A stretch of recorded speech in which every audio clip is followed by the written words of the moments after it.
Yangon स्थित India centre रे अनुष्ठित होईछि चारिधाम दर्शन और बोधगया दर्शन कार्यक्रम। भारत और म्यांमार मध्य सांस्कृतिक संपर्क को सुदृढ़ करने उद्देश्य रे इंडिया समाज म्यांमार स्वामी विवेकानंद सांस्कृतिक केन्द्र म्यांमार भारतीय दूतावासर सक्रिय सहभागितार कार्यक्रम आयोजन करा जायछि।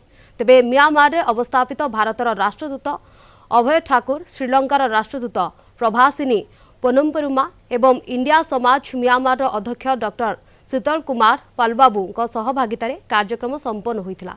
चारिधाम दर्शन और बोधगया दर्शन रे जगन्नाथ धाम, द्वारिका धाम, रामेश्वरम धाम और बद्रीनाथ धाम समेत भगवान बुद्ध ज्ञानोदय प्राप्त करिथिबा बिहार बोधगयार प्रतीकात्मक मंदिर स्थापन होइथिला। तेबे यांगुन रे प्रथम थर पई भक्त माने गोटे स्थान रे भारतर सर्वोच्च पूज्य तीर्थ परिक्रमार आध्यात्मिक अनुभूति लाभ करिवार सुजोग पाइथिले। जय जगन्नाथ। देखो जगन्नाथ गोटे चार धाम स्वरूप जो आमर अच्छी से सुंदर जगन्नाथ चक्र पताका देखु, स्तंभ देखु, ये रथ देखु के सुंदर। तो ये जो चार धाम परिकल्पना आम ओडिशा को आगे बढ़ुची आगे आमर चार धाम से बुद्धगया भी व्यवस्था कराई।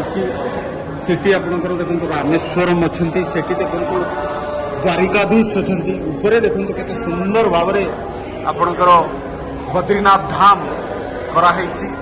तो ये भाव आमर भारतीय संस्कृति भारतीय परंपरा आम ओडिशा जगन्नाथ ये म्यांमार रे गोटे सांस्कृतिक बंधन और धार्मिक बंधन को सुदृढ़ कर